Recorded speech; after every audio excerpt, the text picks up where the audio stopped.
Good morning and welcome to My Tea for the Week. Oh, it's your girl, V.Locust. Thank you so much for tuning in this morning. I know a lot of you, if you're living here, you woke up to a very cold morning. So what a good way to start our day with a cup of tea. So grab your tea, girl, if you haven't already, share and like so somebody may be able to be blessed as we have a very interesting topic on this morning, and it's simply called Clean Sweep. Clean sweep. And some of you might be asking, what in the world is that? Well, truth to the word, there is something that is called Operation Clean Sweep. And when I had got this topic, Lord gave me this topic earlier this week, I never even heard of anything such as Operation Clean Sweep. So as I was preparing for my tea this morning, I just got on YouTube, not YouTube, Google search, and I just put in clean sweep. And when I did that, there is actually something called Operation Clean Sweep. And what this is a operation that is linked to the government, and it has to do with the government coming up with strategic planning as to help those who are at sea, and also for birds who may land in the ocean waters. It has to do with a lot of plastic. And so apparently this stuff is killing mankind as well as the birds in the ocean.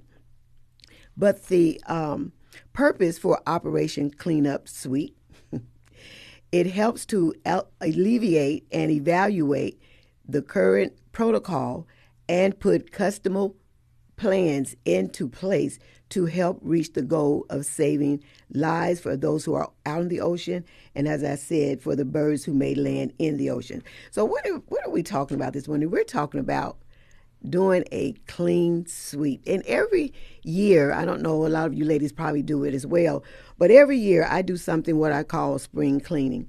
And the purpose of the spring cleaning, when it comes to me, is that I'm trying to get rid of things that I can no longer wear, things that I can no longer use, things that are just in the way. And it was my intent to get rid of these things. Sometimes I give stuff away. Sometimes I'll put it out in the trash or whatever. But all of these things I try to move out of the way in an attempt to bring in the new. But, we can't do that unless we get rid of the old. But sometimes we do. That's why we have chairs now looking like we're using our chairs for hangers. We just throw stuff on the chairs and leave it there. And you know what I'm saying? Or you take boxes and you push them behind stuff. But every year, when we're dealing with our spring cleaning, it gives us, or it affords us the time to move all of this stuff away, to get all of this stuff out of the way so that we're able to have room for the new. And not only that, when I'm doing my spring cleaning, I'm also dusting, getting behind places where I generally probably might do sporadically throughout the year. But your clean sweep, that spring cleaning, you're trying to get rid of everything that is no longer producive to where you are in the current.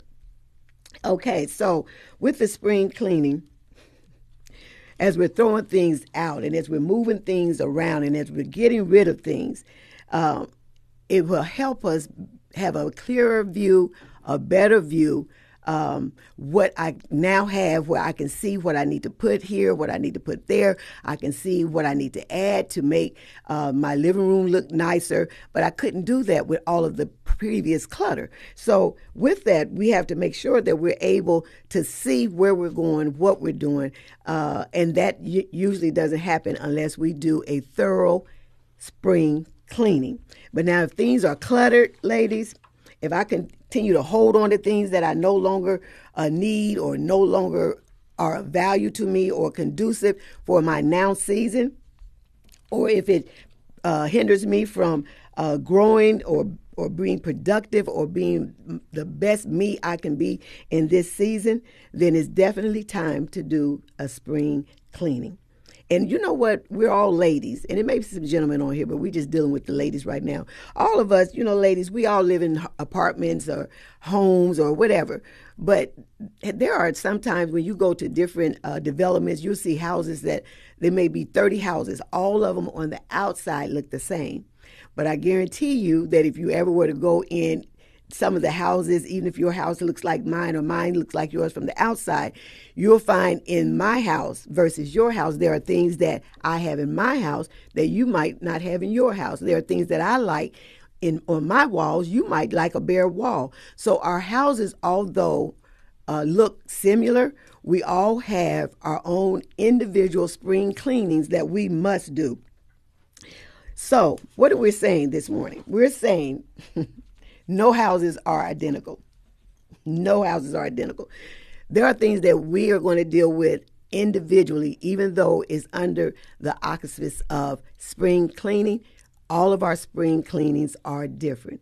Why do I say that? Because we're different women. We're different individuals. We think different. We don't all do the same thing. We don't all like the same things. We don't all have the same thing.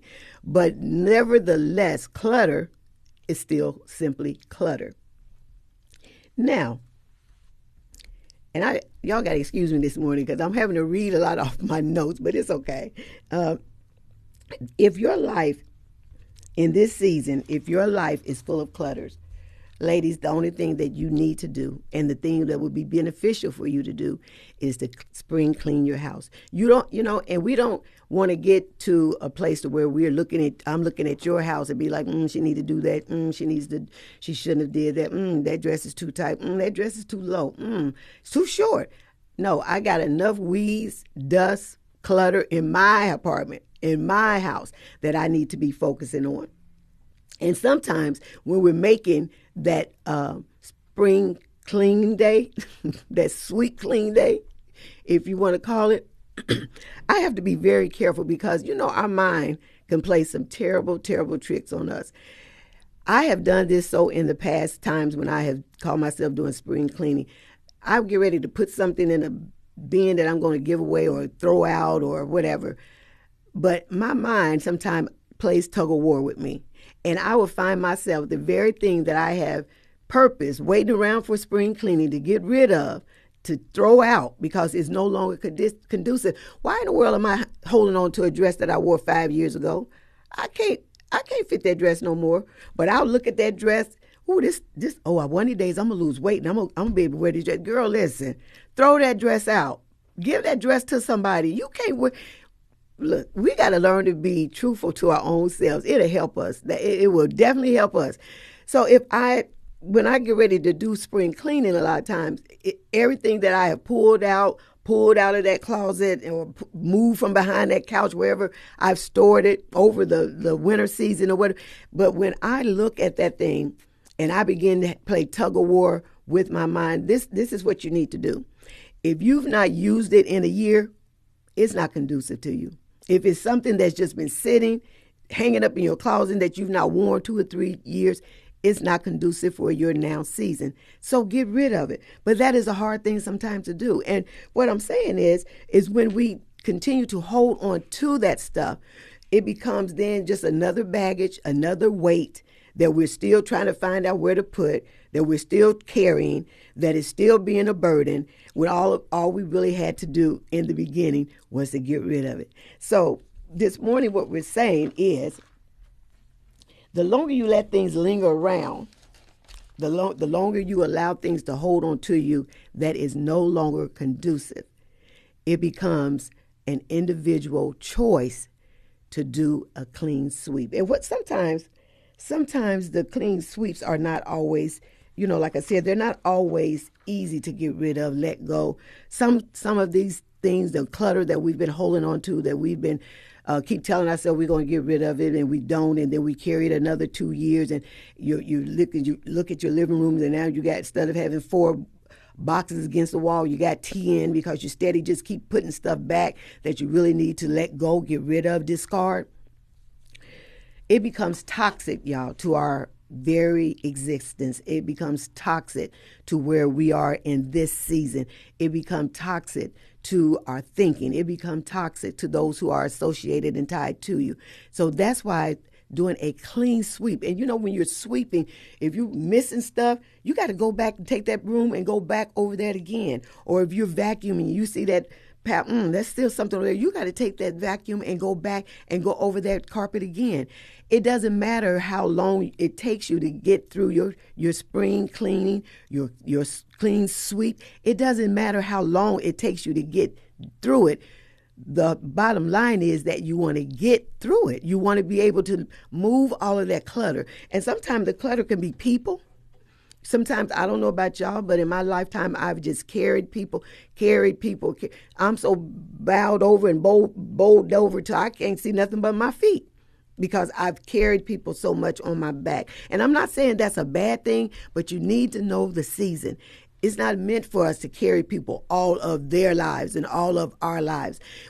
As we learn and as we grow and as we develop, then it becomes our responsibility to teach those behind us the same things so that they won't attach to you and you won't have to walk around bowed over or bowled over like the woman with the issue of blood. We got some issues, y'all. And a lot of these issues are because we refuse to do a clean sweep. We can't sweep out the living room and then the bedroom still looking like it was last year, or sweep out the bedroom and then didn't go in your kitchen and you got stuff everywhere that you've been saying you're going to get rid of or put up over 2 or 3 years ago. No, these things are very toxic to our very existence. It could be your low self-esteem, Okay, so somebody said that you'll never be nothing, or they've said over the years that you won't mount to anything, or you won't be able to get this, and you won't be. Listen, sweep that on out of your life. Sweep that right on out of your life. What do you say? Who do you say that you are? Not based on what somebody says to or about you. No, you've carried that baggage long enough. It could be our negative thinking. And I'm getting better at this, if I'm being truthful, which I am. There were times in my life where it was no problem, and still to this day, for me to encourage, to uplift, to inspire others. But then when I go behind those doors, when I close off everything, when I close off the world, sometimes I didn't always have the right thinking about myself. It was like like I heard somebody say some time ago, you can be a public success, but then you can be a private failure. And for years I went through that in my younger days and things. I went through that. It was there was just nothing that I couldn't help you pray through or encourage you through or walk you through. But what about my own self? Why was it that when I came home that when I looked at what I thought I could do, then I would quickly say, well, Valerie, you can't do that. Oh, Valerie, well, maybe in another year. It was always something. So sometimes the way that we think concerning ourselves can be very toxic, and we need to clean sweep that right out of our mind.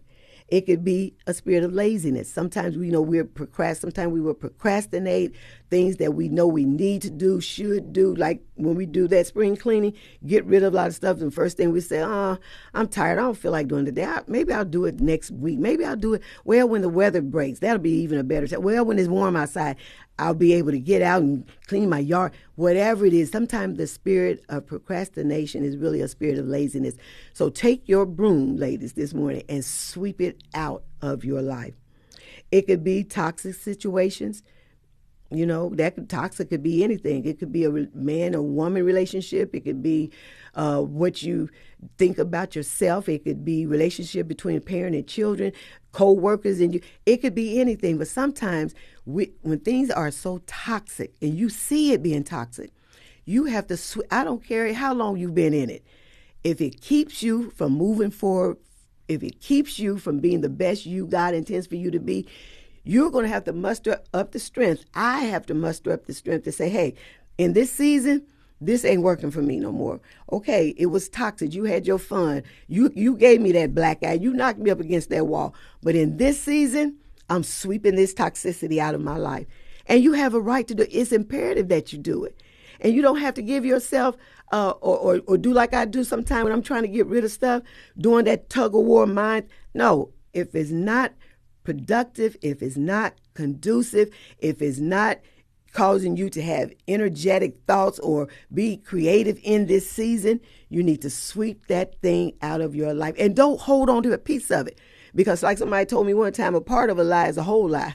So if you're going to get rid of it, we got to get rid of it down to the last stream, the very fiber of its core. Get rid of it. Self-hatred. I know somebody saying, I don't hate. Oh, yeah, you do. And I'm going to tell you how.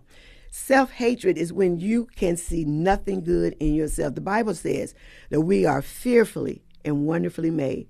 So everything that God has made is good and perfect in his right. We are part of that creation. So I can look, if I'm consistently saying to myself, girl, you ain't nothing. Why are you even here? What purpose do you serve? You should have not even been allowed to come out of your mother's womb. That is self-hatred. And we don't need that today, ladies. We got to sweep this stuff out of our lives. It can sometimes be our own inconsistencies. Sometimes it's hard we start stuff, but we don't ever finish nothing. Do y'all know anybody like that? I do, because I was just like that. But now in my younger years, I'll say, in my younger years, I'm getting better with that. If I'm starting something, I'm going to complete it. If I see where I can't complete it, I'm not going to start it. The Word of God tells us to count up the cost before you do a thing, so that you won't be made shame in the end. So if you're going to be consistent, if you're going to be in your own life, in the consistencies of what you have to do relative to your life, don't let nobody talk you out of it or make you get off course or off track. You know what you have in your life that you want, and what you desire to do, and where you desire to go, and where you desire to be. Sweep them out of your circle. Listen, we all have enough in our own individual lives that we can. It would take us a lifetime, if we just be honest, to continually sweep out the cobwebs, the debris, the dirt, all of these things that are in our lives. It would take us a lifetime to do that in our own house. So we don't have time to be trying to look over in your yard and see what you're growing over there. You might have a yard full of flowers, but there's no need of me eyeing your flowers when all I got over here is weeds and tweeds, because I failed to do what I needed to do to have the same thing that you're doing. So inconsistencies, sweep it out of your life, lady. Double-minded, the word says a double-minded man is unstable in all of his ways. And that's the truth. If we intend to do a clean sweep in our lives, Lord, you can't be double-minded. You can't ask God to help you to do something and then you turn around and say, well, maybe I shouldn't have asked. That's not going to work. You can't. It's like you on a seesaw going up and down, up and down. No. We have to be, our minds have to be clear. God has given us stable minds, so we have to work on the stability of keeping it just like that. When you ever seen somebody when they're double-minded, we all have, because we've all been, I'm sure, to where we just go back and forth. Like today we want to do this, tomorrow we want to do that. Tomorrow we said we're going to do what we were supposed to do today, but then also tomorrow tell us that we're going to look at something that we want to do. No, you can't be double. You can't be still. You can't be focused when you're like that. So sweep the spirit of double-mindedness. Sweep it out of your lives today. Bad habits. Ladies, listen, we all know what our habits are. And if they're not good habits, if they're not going to produce something good in your life, if it's not bringing you into favor with God and with mankind, sweep it out of your life. Clean sweep. Habits are, people say, well, it's hard to break a habit. Nobody said it was easy, but it's determination that will cause you to be able to kick any habit that we've picked up. And if you don't want to hold on to it, simply let it go. Simply let it go. Just like you pick it up, we can put it down if we want to do that. So clean sweeping is an individual quest that we have to make up our mind that we want to do. We want to partake in it. We want to get this stuff